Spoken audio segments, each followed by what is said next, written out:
Hello everyone, अगर आपको मेरा ये वीडियो पसंद आया तो इस वीडियो को लाइक कीजिएगा, इसको ज़्यादा से ज़्यादा शेयर कीजिएगा और मेरे चैनल को सब्सक्राइब कीजिएगा।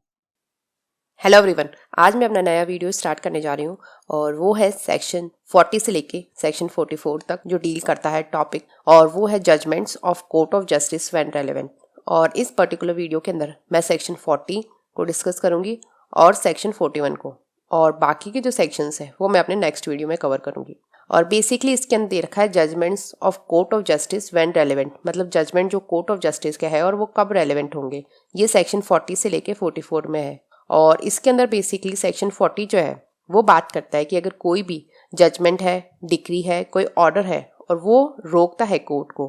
किस चीज़ से रोकता है कि वो कॉग्निजेंस नहीं ले किसी भी सूट का या फिर कोई ट्रायल को होल्ड नहीं करे, तो वो अगर जजमेंट, डिक्री या ऑर्डर अगर वो किसी भी तरीके से अगर वो कोर्ट को रोक रहा है कॉग्निजेंस लेने के लिए या फिर ट्रायल को होल्ड करने के लिए, तो उस केस के अंदर वो जो जजमेंट, डिक्री या ऑर्डर जो है वो क्या होगा, वो एक रेलेवेंट फैक्ट होगा। जब क्वेश्चन ये है कि जो कोर्ट है उसकी मतलब वो कॉग्निजेंस लेने के लिए वो कोर्ट जो है और to take cognizance of the suit और ट्रायल को होल्ड करने के लिए वो कोर्ट जो है वो एक तरीके से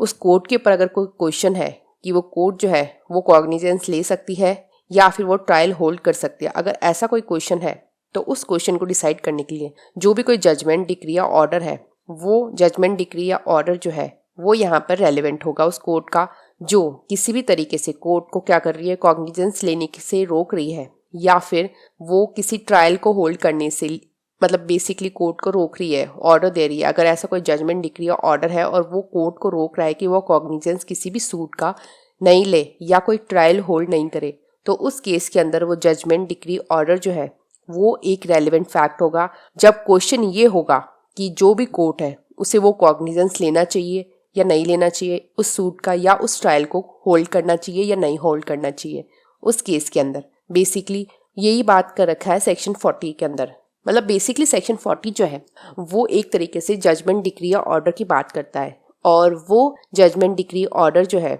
उसके बारे में बताता है कि वो कब रेलेवेंट होगा, एक तरीके से वो रेलेवेंट फैक्ट कब होगा, और वह रेलेवेंट फैक्ट तब होगा अगर वो जजमेंट, डिक्री, ऑर्डर जो है वो कोर्ट को कॉग्निजेंस लेने से रोक रहा है या फिर किसी भी ट्रायल होल्ड करने से रोक रहा है, और वो तभी रेलेवेंट होगा अगर ये क्वेश्चन है कि जो कोर्ट जो है वो कॉग्निजेंस उस सूट का ले सकती है या फिर उस ट्रायल को होल्ड कर सकती है, और to take cognizance of the suit या ट्रायल को वो होल्ड कर सकती है। तो उस क्वेश्चन के ऊपर जो भी जजमेंट, डिक्री या ऑर्डर जो है वो यहाँ पर एक तरीके से रेलेवेंट फैक्ट होगा। मतलब कि किसी भी ऐसे निर्णय, आदेश या डिक्री का अस्तित्व जो किसी न्यायालय को किसी वाद के संज्ञान से या कोई विचारण करने से विधि द्वारा निवारित करता है सुसंगत तथ्य है, जबकि प्रश्न यह हो कि क्या ऐसे न्यायालय को ऐसे वाद का संज्ञान या विचारण करना चाहिए, तो उस केस के अंदर जो भी कोई डिक्री है, कोई जजमेंट है, ऑर्डर है, वो क्या होगा, वो रेलेवेंट फैक्ट होगा।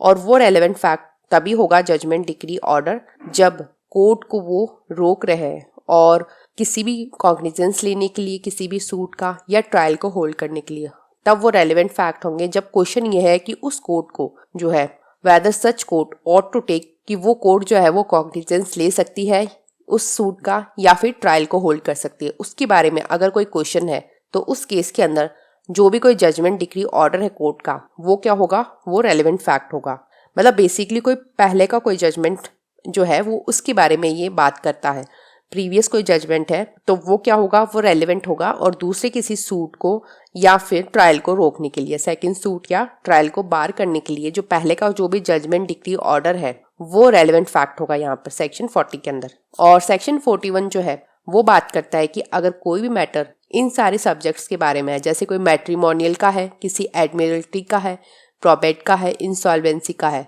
और इन सब्जेक्ट्स के अंदर अगर कोई भी लीगल स्टेटस दिया जाता है या फिर वो टेकन किया जाता है, या तो उसको गिवन किया जाता है या फिर टेकन किया जाता है, या फिर कोई भी चीज़ जो है उसे टेकन की जाती है, कन्फर्ड की जाती है, या कोई डिक्लेयर करता है किसी भी पर्सन को कि वो इंटाइटल है, या कोई भी इंटरेस्ट जो है वह एक्रू हुआ है, और या तो जो भी जजमेंट जो है वो रेलेवेंट होगा, और वो सिर्फ पार्टीज तक ही रेलेवेंट नहीं होगा, वो पूरे वर्ल्ड के ऊपर रेलेवेंट होगा जो जजमेंट होगा वो। मतलब बेसिकली जो मैट्रिमोनियल, एडमिलिट्री, प्रोबेट या इंसॉल्वेंसी के कोई मैटर होते हैं तो उनके अंदर अगर कोई भी जजमेंट दिया जाता है तो वो सिर्फ पार्टीज तक ही रेलिवेंट नहीं होगा, वो पूरे जितने भी पूरा वर्ल्ड है उन सब के ऊपर वो रेलिवेंट होगा। और वो इन सब सब्जेक्ट्स के बारे में बात करता है, जैसे कि वो कोई भी लीगल स्टेटस देते हैं किसी भी पर्सन को, या उससे वो वापस लेता है, टेकन किया जाता है उससे, या फिर कोई भी चीज दी जाती है, मतलब उसको कन्फर्ड किया जाता है, या फिर उससे ली जाती है, टेकन किया जाता है उसको। कोई भी पर्सन को कोई भी डिक्लेयर किया जाता है कि वो इंटाइटल है किसी चीज से, कोई इंटरेस्ट अगर अक्रू होता है मतलब, तो उस केस के अंदर जो जजमेंट होगा वो रेलिवेंट होगा, और वो सिर्फ पार्टीज पर नहीं पूरे वर्ल्ड पर रेलिवेंट हो जाएगा जो जजमेंट है वो। ये सेक्शन 41 बात करता है। मतलब बेसिकली इसमें ये सेक्शन 41 के बारे में बता रखा है। और अगर जो जजमेंट दिया गया है तो जो डेट है वो डेट क्या होगी, वो एक तरीके से कंक्लूसिव प्रूफ होगी जो कि जो लीगल स्टेटस है या जो भी चीज़ है वो कन्फर की गई है उस पर्सन को उस डेट के ऊपर। मतलब जहाँ पर भी वो जजमेंट दिया गया है तो उस जजमेंट की अंदर जो भी डेट है वो डेट क्या होगी, वो एक तरीके से कंक्लूसिव प्रूफ होगी कि जो भी लीगल स्टेटस है या जो भी चीज़ है, जो थिंग है, वो कन्फर्ड की गई है उस पर्सन को उस डेट के ऊपर। ये इसमें माना जाएगा। सेक्शन 41 बताता है कि किसी भी सक्षम न्यायालय के प्रोबेट विषयक, विवाह विषयक, नावाधिकरण विषयक या दिवाला अधिकारिता के प्रयोग में दिया हुआ अंतिम निर्णय, आदेश या डिक्री जो किसी व्यक्ति को या से कोई विधिक हैसियत प्रदान करती या ले लेती है, या जो सर्वत ना कि किसी विनिर्दिष्ट व्यक्ति के विरुद्ध किसी व्यक्ति को ऐसे किसी हैसियत का हकदार या किसी विनिर्दिष्ट चीज का हकदार घोषित करती है, तब सुसंगत है, जबकि किसी ऐसे विधिक हैसियत या किसी ऐसी चीज पर किसी ऐसे व्यक्ति के हक का अस्तित्व सुसंगत है। ऐसे निर्णय, आदेश या डिक्री इस बात का निश्चायक सबूत है कि कोई विधिक हैसियत जो वह प्रदत्त करती है उस समय प्रोद्भूत हुई जब ऐसा निर्णय, आदेश या डिक्री प्रवर्तन में आई, कि कोई विधिक हैसियत जिसके लिए वह किसी व्यक्ति को हकदार घोषित करती है उस व्यक्ति को उस समय प्रोद्भूत हुई